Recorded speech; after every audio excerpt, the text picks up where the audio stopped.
daremos início à nossa webconferência, que terá como síntese as primeiras 4 unidades da disciplina de filosofia. Bom, a primeira unidade, ela vai trabalhar a diferença entre os conceitos de filosofia e ética, exatamente de identificar as estruturas dos raciocínios válidos e inválidos, exatamente como a capacidade de aplicar técnicas com o objetivo de tomar decisão, que tem como objetivo o discurso racional. Bom, então para iniciarmos a disciplina, seria importante focalizarmos exatamente como o texto trabalha as questões da filosofia, que tem como algo fundamental aí nessa unidade. Trabalha-se muito a questão de como a filosofia ela tem um percurso de diferenciando-se do senso comum em estabelecer a questão do trabalho da racionalidade. Ou seja, a ideia é mostrar como que o pensamento filosófico ele se nutre da questão de uma reflexão que é dada por um questionamento indagatório, seja através do o que, porquê e o como. Né? Então a filosofia tem como objetivo a discussão da racionalidade e a discussão de uma reflexão que tem como objetivo buscar o conhecimento mais profundo. Né? Ou seja, trabalhar a ideia de que é necessário avançarmos na racionalidade. Bom, outra questão também que o texto vai produzindo no seu processo de trabalho é exatamente a diferenciação entre algumas questões, como por exemplo, dedução, indução, intuição, abdução. Né? Então a dedução, ela trabalha a noção de que se parte de premissas verdadeiras a chegar a conclusões verdadeiras. Então, por exemplo, todos os cisnes são brancos. Este é um cisne, portanto ele é branco. A indução é o contrário, né? Parte da realidade para se chegar a uma conjuntura geral. Então, por exemplo, eu vejo um cisne branco, vejo outro cisne branco, um terceiro. Então, por indução, eu afirmo que todos os cisnes são brancos. Então, a dedução ela parte de um conceito do geral, de um universal para o particular, e a indução ela parte no caminho contrário, do particular ao universal. Então, a dedução é a aplicação de uma regra geral a um caso particular, e a indução é uma regra a partir de um caso particular. Então, as premissas apresentadas sugerem sempre uma conclusão, mas não no grau de certeza que ocorre, como por exemplo no caso da dedução. Né? Então, a indução a gente pode chamar de um método hipotético dedutivo, ou seja, tira-se a conclusão a partir de premissas que são hipotéticas, mas que não são universais. Então, essa questão, pessoal, ela vai nortear, basicamente, essa discussão aqui da unidade. Né? E buscando mostrar que, na área de administração, as decisões, elas não são apenas dedutivas. Quer dizer, a gente utiliza essa discussão também na área de administração, para mostrarmos também como aplicar a indução e também, muitas vezes, implicar até a abdução e a intuição, né? De uma maneira aplicativa, né? Que é o objetivo nosso trabalho de filosofia, mostrar como que ela pode ser um material que contribui para uma reflexão, mas ao mesmo tempo também contribui para que o processo do pensamento filosófico seja colocado em prática relacionado com o pensamento da administração. Né? Então a ideia é exatamente esse processo. A primeira unidade, ela também vai colocar a questão da ética, né? E vai mostrar como que a questão da ética, ela é uma questão complexa, é um estudo da área da filosofia, né? E que se divide em várias áreas, por exemplo, teoria do conhecimento, a lógica, a metafísica, a estética, a filosofia das ciências. E o estudo da filosofia é buscar mostrar, né, de um modo geral, que tanto existem questões éticas que são individuais, como questões éticas que são políticas, ou seja, sociais, né? Fazem parte de uma situação mais geral. Então, trabalhar com a questão da ética é trabalhar exatamente com essa questão, tanto do universal quanto do particular, que é exatamente nesse processo que entra a questão da noção de ética. E o senso crítico? O senso crítico, ele auxilia exatamente o pensamento racional a tomar decisões que sejam baseadas em análise e discussão, né? Senão você age exatamente por senso comum, ou seja, com base na sensibilidade, na sensação, né? Para que nós não ajamos, o homem não se torne um ser que busca agir com base na sensação, né? Com base no que acha a partir do seu devido, ele adota a filosofia, que é um parâmetro que o ajuda a pensar e a formatar o pensamento crítico. Bom, essas são as questões principais aí da nossa síntese da primeira unidade. Vamos agora, então, para a segunda unidade. A segunda unidade, o foco já é outro, né? A gente vai ter como busca aí das discussões exatamente pensarmos a questão da filosofia, né? E, mais necessariamente, um desmembramento dessa filosofia em outras categorias. Quais são essas categorias, né, que a gente começa a trabalhar aí depois do que a gente viu aí desses primeiros princípios? É um pouquinho da história da filosofia, tá, que é por onde a gente vai navegar aqui. Bom, a questão do histórico da filosofia. Como é que a gente pode pontuar aqui de uma maneira sintética essa unidade, né, que trabalha aí os princípios básicos da filosofia, de uma maneira a apresentar os principais conceitos numa perspectiva, né, histórica, né? O primeiro caso, eu acho que é muito importante, né, é a gente pensar que a gente tem os pré-socráticos, né, que dentro do propósito da filosofia, eles tinham como base exatamente desenvolver uma reflexão pensando a natureza como um todo, né? Então, os pré-socráticos que se destacam, né, são, por exemplo, Tales de Mileto, e a ideia era que ele analisaria a natureza como se fosse um funcionamento geral e como se o homem estivesse fazendo parte desse processo todo e não tivesse uma especificidade aí colocada. Já o pensamento dos sofistas se dá por uma questão de um pensamento e de uma reflexão já buscando desenvolver-se uma perspectiva humana, né, trabalhando a ideia de que é preciso apurar a retórica e trabalhar a resolução de problemas.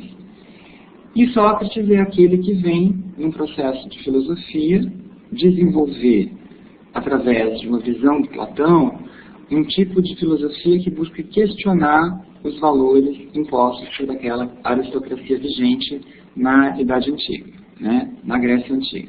Então, nessa visão, Sócrates ele vai ser culpado por ser corruptor, considerado corruptor da juventude, exatamente porque seu pecado é fazer com que as pessoas reflitam sobre o vivido. Platão, dando continuidade a essa obra, né, que ele mesmo nos revela através de seus diálogos no livro A República, a existência de Sócrates, ele vai nos mostrar que existem aí uma outra forma do Platão pensar a questão filosófica, né? Ele vai entender que existe uma diferença entre objetos do mundo visível e os objetos do mundo inteligível, né?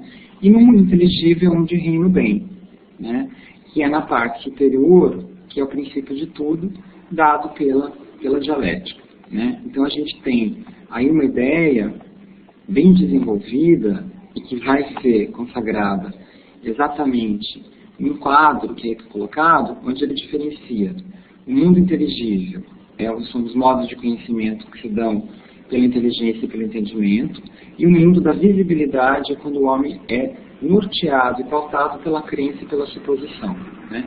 Tanto que o mito da caverna, a alegoria que ele nos apresenta, é exatamente isso, uma série de pessoas que vivem conectadas ao mundo da visibilidade, ao mundo da sensação, e que fazer a passagem para a transição para um outro modo de conhecer, que é o modo que a gente tem dado por uma questão da inteligência, é algo difícil, né? Então, por isso ele usa a metáfora da luz, para mostrar que esse processo de transição que liberta o homem da escravidão e da prisão, que é a escuridão, a ignorância, é um processo que demanda aí uma iluminação. E essa iluminação faz doer os olhos, faz doer ter contato com essa realidade dura, crua e nua, né? Que é o homem que apreende a vida real no mundo do fora da caverna, né? Então acho que essa é uma questão muito importante aí no pensamento do Platão, como há essa dificuldade nessa transição do mundo visível para o inteligível, que é dado por um processo racional. O Aristóteles, já também um outro grande parâmetro, o discípulo de Platão, ele vai trabalhar muito a noção de que é importante não só desenvolver a indagação, né, mas estruturar as ideias, né? Então ele vai marcar decisivamente a história da filosofia na medida em que ele vai dizer que é importante também desenvolver aí a visão da ética, indicando aí um outro processo, né? Aí o processo da teoria da deliberação, né? Ou seja, onde é importante você nortear por um processo aí de definição.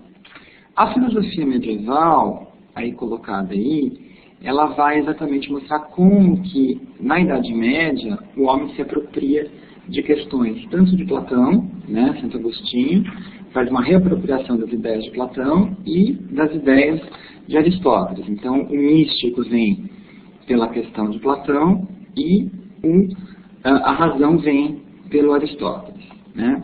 E aí tem sugestões de filmes que ajudam também nessa unidade a trabalhar um pouco dessa dimensão. Bom, na filosofia moderna, a gente tem o destaque para René Descartes.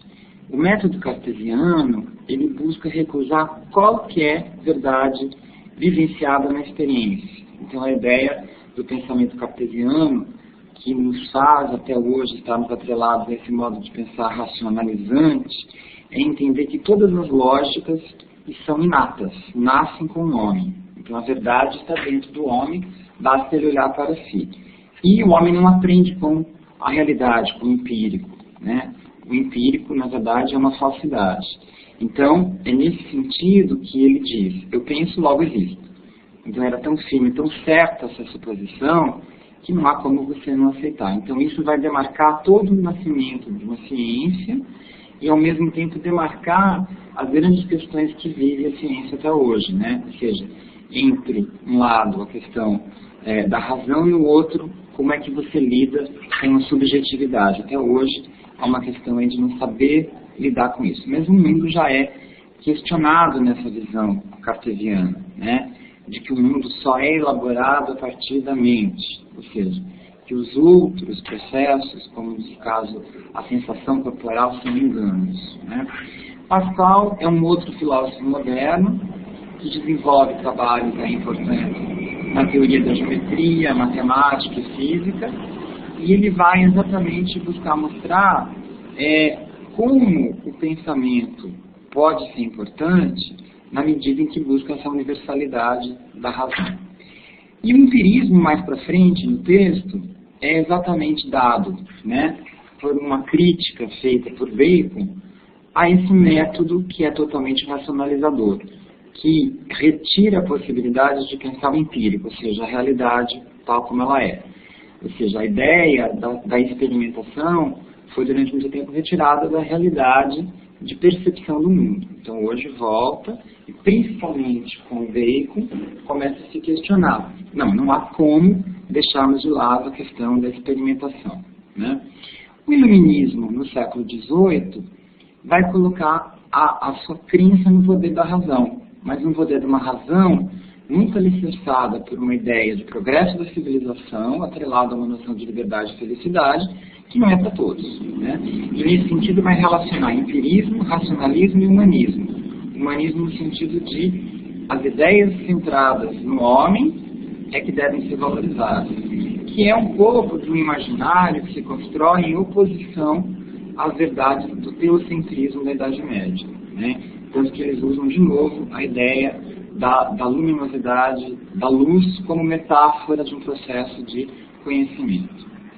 Bom, na Revolução Francesa, a gente já começa a ter outros parâmetros, né? Exatamente a ideia da tríade, da liberdade, fraternidade e igualdade, mas no caso a Revolução Francesa ela é a prática da consolidação do sistema capitalista, né? Ao determinar isso, a gente consegue entender o quê? Que essa questão da liberdade, igualdade e fraternidade, elas são possibilidades do homem. Mas até em que sentido a gente consegue ser livre e buscar a igualdade e a fraternidade num mundo onde há apropriações diferenciadas de classes sociais diferenciadas? Essa é uma questão que fica quando a gente vê que essa liberdade é uma possibilidade, mas real conjuntura econômica e política ela não é, né? Bom, o texto vai também para a questão do pragmatismo, né? Buscando mostrar Peirce, buscando desenvolver a ideia de um tipo de ciência que trabalha a prática, o vivido, né? A compreensão das ideias por um viver. Depois disso, a gente trabalha a ideia do estruturalismo na França, né? Que é um método hoje muito criticado, porque a gente tem como base o método do estruturalismo o Claude Lévi-Strauss, buscando mostrar que existe uma linguagem que unifica, universaliza e totaliza os indivíduos, uma estrutura comum, né, como se fosse um algo estático, onde todos os seres se transformam a partir dali, né, que é algo hoje visto como um impeditor, né, de pensar as reflexões e a questão da especificidade e das questões particulares, ou seja, do mundo da experimentação, né. A fenomenologia existencial, como o marxismo, são teorias que surgem para questionar exatamente essa pretensa liberdade, que na prática leva a quê? Essa é uma pergunta que esses teóricos se fazem. E aí, como escola de Frankfurt, né, na visão de Theodor Adorno e Walter Benjamin como ícones, junto com Horkheimer, a gente tem a escola de Frankfurt sendo uma teoria que busca entender como que essa mídia nascente vai lidar com essa sociedade que está se desenvolvendo aí. Quer dizer, de uma maneira crítica, buscar entender como que essa liberdade é um antagonismo. O homem não vive essa liberdade na realidade. Nietzsche é um pensamento completamente diferenciado, que surge no século XIX, buscando mostrar que o seu pensamento se dá por interpretações, fragmentos, né? E ele busca exatamente trazer de volta algo que se perde na filosofia, né? A sua visão de que o homem é dado por uma complementaridade entre a força racional e a força da ordem, e do desejo e da desordem. Ou seja, ele vai usar as metáforas do Apolíneo e do Dionisíaco para dizer: o homem, ele não vive razão sem desrazão, ele não consegue conviver com ordem separada de razão. Ou seja, o homem não é um ser maniqueísta, onde é só razão ou só emoção. Para entendermos a dinâmica do homem, é importante estrelarmos exatamente essa relação entre a razão, o racional, o sentir, o desejo, né? Por isso que na sua produção, Além do Bem e do Mal, ele vai exatamente fazer uma série de críticas a uma sociedade que quer encaixar o homem num tipo de verdade, ou num tipo, né, de determinação do que é o correto e do que não é o correto, e de verdades dadas por determinadas práticas religiosas. Então esse foi um pouco aí da nossa discussão da segunda unidade. Vamos agora, pessoal, para a terceira unidade, né? Depois de colocarmos aí essa questão de um pouco, uma breve passagem, né, pelo processo da história da filosofia, desde o nascimento da filosofia, enquanto uma prática que é o ser de modo geral e a natureza, até a especificidade dada pelos sofistas e Sócrates, entender o pensamento e a existência humana, e aí como é que vai se desenvolvendo depois a filosofia na modernidade, né? Bom, na unidade 3, a gente tem uma outra questão que é colocada, né? essa questão ela vai exatamente caminhar para que a gente pense a filosofia da linguagem, né? Então, o que é a filosofia da linguagem? Como é que a gente consegue trabalhar essa filosofia da linguagem? Como que a filosofia da linguagem afeta o desenvolvimento do pensamento? Como ela afeta o nosso modo em lidar comunicacionalmente com os outros? E que influências ela tem sobre a área da administração? Essas são algumas questões importantes que pautam essa unidade. Então, a linguagem é o nosso elo com o mundo, né? O mundo não se dá sem o processo da significação dada por regras de linguagem. Ou seja, é por meio da linguagem que a gente cria conceitos, que a gente cria opiniões, que a gente cria formas de interação com o mundo que podem ser abstratas ou não, né? Então, a ideia é de que, ao ter domínio sobre a linguagem, eu consigo ter uma conscientização sobre o que eu quero dizer, sobre qual o significado da minha fala e os porquês presentes aí nas minhas ações. Sendo totalmente diferente, né, de visões onde eu, não tendo uma reflexão e consciência sobre o meu ponto de vista e que inserção eu faço, em que cultura eu estou e em que determinada língua eu apreendo e vivo, não passa a ter sentido e significado. Quer dizer, o homem acaba sendo uma presa do seu processo linguístico, onde ele não entende para quê e o porquê ele desenvolve esse processo. Então, é muito interessante quando a gente pensa que o significado de todo e qualquer sinal está em entender que a nossa linguagem, seja através de um processo verbal, corporal, imagético, se dá através de uma associação que o outro faz, muitas vezes, com o significado que ele constrói.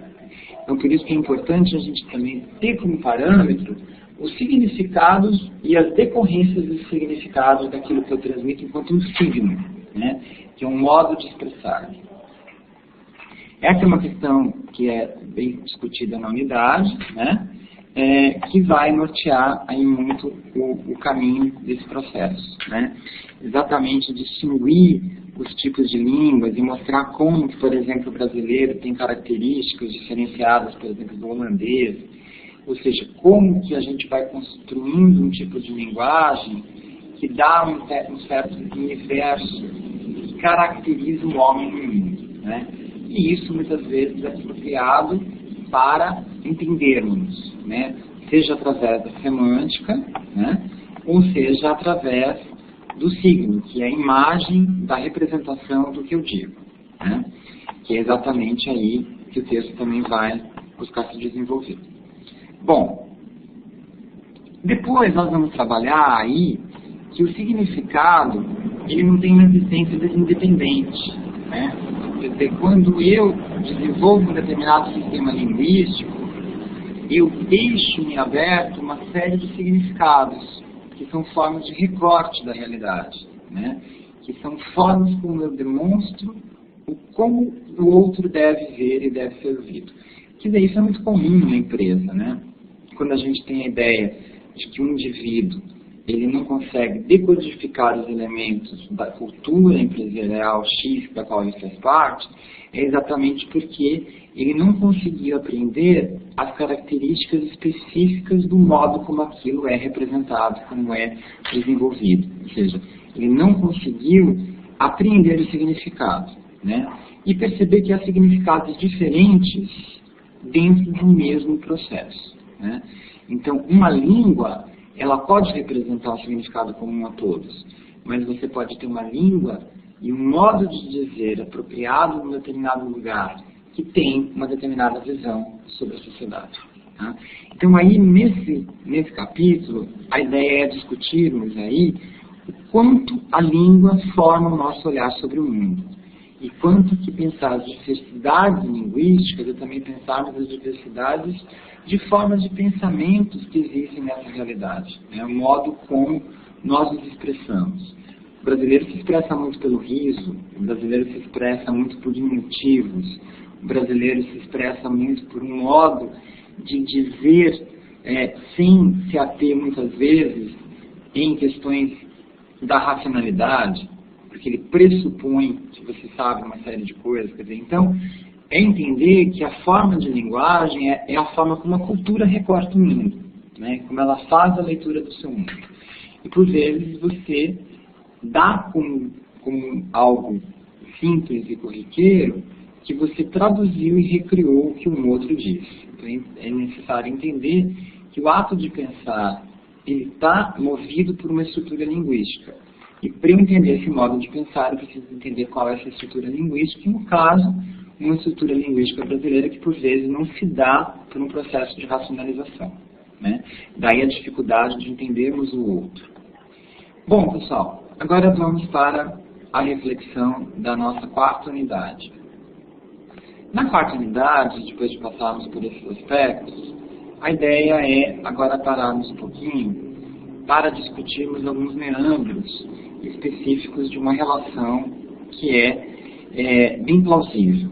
Ou seja, depois de capturarmos a questão da linguagem, entendermos como o homem cria a linguagem a partir de uma visão cultural, e essa visão cultural cria ícones, signos, que fazem com que as pessoas se reconheçam, e que muitas vezes, se eu não tenho essa decodificação do entendimento dos significados que o homem desenvolve, eu tenho uma dificuldade de me interrelacionar com os diversos grupos ou com os grupos dos quais eu faço parte, né?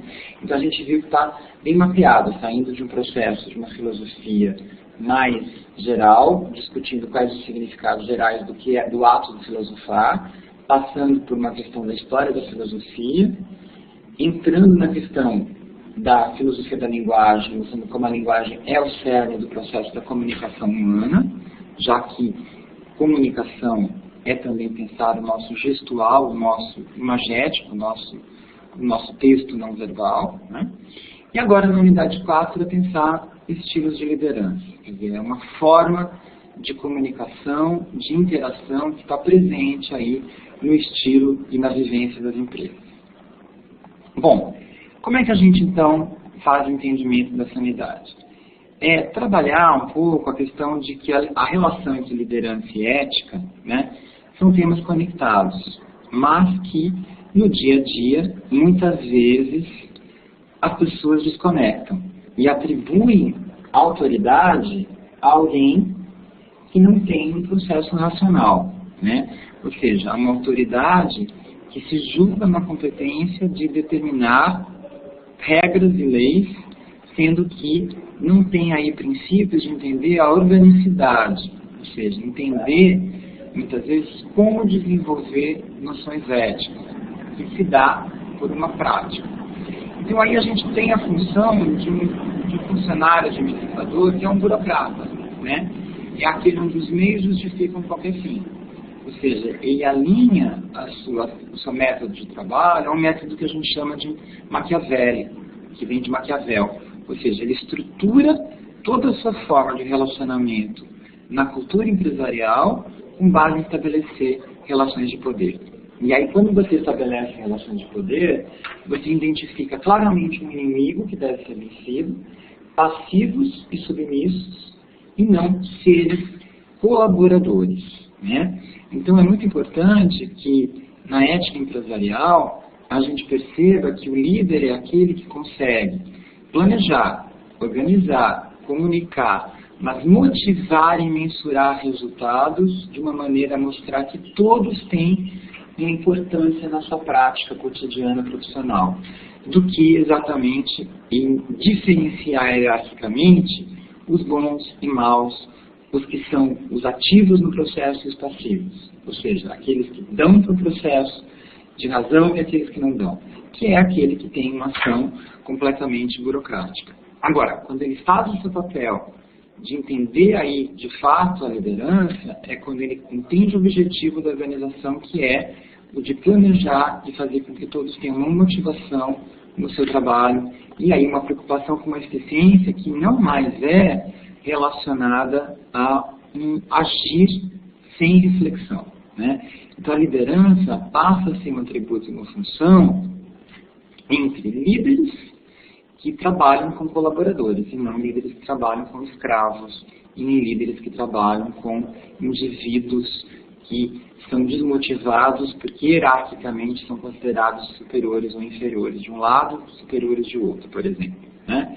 Então, é muito importante, aí no conceito do Rosenthal, né, a ideia de liderança participativa, né, porque o líder, nesse sentido, ele não só se posiciona por um determinado grupo de seguidores e nem organiza ideias, mas é aquele que vai desenvolver a interação entre o grupo, é aquele que vai ser o mediador no processo contínuo de transformação no qual essa interação vai passar, né?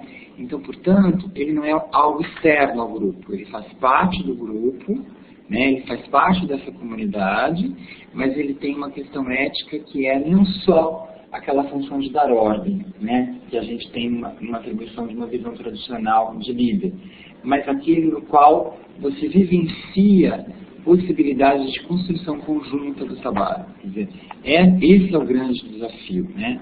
É buscar mostrar como que a interatividade é o grande processo do momento, que não é uma questão de uma linguagem da informática, né? Mas é uma mudança de uma lógica paradigmática de comunicação, né? Onde, através do interagir, você se coloca como alguém que participa e intervém a todo momento na ação do outro, né? E faz com que esse outro consiga modificar-se, reagir-se e modificar-se constantemente. Quer dizer, interação deve surgir o caminho que deve ser seguido, ou seja, é através do grupo, na cultura de uma determinada empresa, o líder é aquele que está atento, mediando esses novos processos de interação. Não é aquele que manda, mas é aquele que possibilita o surgimento nos espaços empresariais do diálogo e da interação. Bom, pessoal, essa é um pouquinho das ideias, sintetizando de um modo geral, né? As unidades são bem densas e complexas, mas acredito que deu para a gente fazer um filtro aí das ideias principais, e agora eu abro a possibilidade para que a gente debata um pouco sobre o conteúdo aí.